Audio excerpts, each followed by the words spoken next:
नमः शिवाय। भूम प्रदोष व्रत कथा।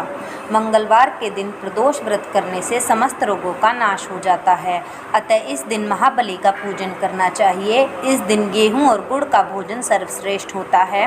ब्राह्मण को भोजन कराने के बाद स्वयं भोजन करना चाहिए। वह उड़द मूंग की दाल दान करनी चाहिए। लगातार 21 मंगलवार को प्रदोष के समय शिव जी का पूजन करें तथा व्रत रहें। पूजन में लाल पुष्प चढ़ाना चाहिए तथा लाल कपड़ा पहनना चाहिए।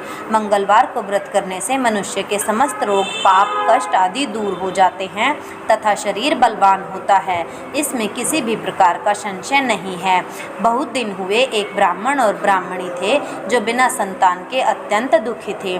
पुत्र प्राप्ति की इच्छा से उस ब्राह्मण ने जंगल में जाकर अत्यंत भक्तिपूर्वक शिव जी की तपस्या की और ब्राह्मणी घर पर ही ईश्वर की आराधना करने लगी।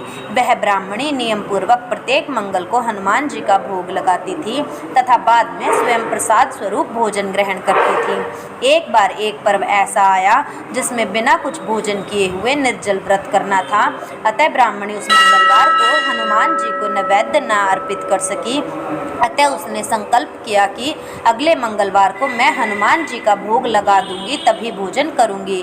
ब्राह्मणी की इस प्रकार की भक्ति और श्रद्धा देखकर हनुमान जी ने रात में उस ब्राह्मणी को स्वप्न दिया कि मैं तुम्हारे ऊपर अत्यंत प्रसन्न हूँ तथा तुमने यदि मंगलवार के दिन निर्जल व्रत करके मेरा भोग नहीं लगाया तो इसमें कोई चिंता की बात नहीं है। कल प्रातःकाल नहा धोकर तुम मेरा पूजन करना और मेरा नैवेद्य लगाकर स्वयं भोजन करना। थोड़ी देर बाद सर्वगुण संपन्न बालक आएगा, उसका पुत्रवत पालन करना। वह तुम्हारी सेवा करता हुआ इस प्रकार के कार्य करेगा कि तुम्हारा यश अक्षय होकर फैलेगा।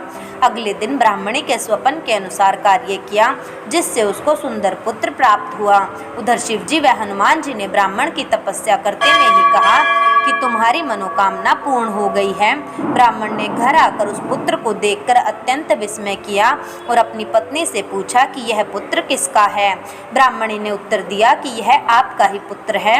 अपनी पत्नी से इस प्रकार के वचनों को सुनकर ब्राह्मण बहुत क्रोधित हुआ तथा अपनी पत्नी को उल्टा, चरित्रहीन आदि शब्दों से संबोधित किया एवं उस पुत्र को मारने के अनेक प्रयत्न किए, किंतु भगवान की कृपा से उस बालक का बाल बाका न हुआ।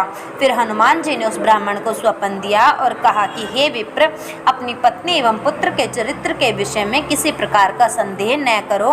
मैंने तुम्हारी तपस्या और तुम्हारी पत्नी की भक्ति को देखकर इस पुत्र को वरदान में दिया है। यह बालक तुम्हारी सेवा करता हुआ तुम्हारी कीर्ति को चारों ओर फैलाएगा। दूसरे दिन से ब्राह्मण अपनी पत्नी व पुत्र से प्रेम करने लगा और सुख से रहने लगा।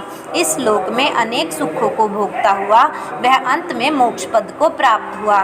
जो कोई भी भूम प्रदोष का व्रत करता है या पवित्र कथा को सुनता है, उसके समस्त पाप नष्ट हो जाते हैं एवं संपूर्ण कामनाएं पूर्ण होती हैं। अगर आपको हमारी वीडियो अच्छी लगी हो तो प्लीज़ लाइक करें, शेयर करें और हमारे चैनल को सब्सक्राइब करें। धन्यवाद। हर हर महादेव।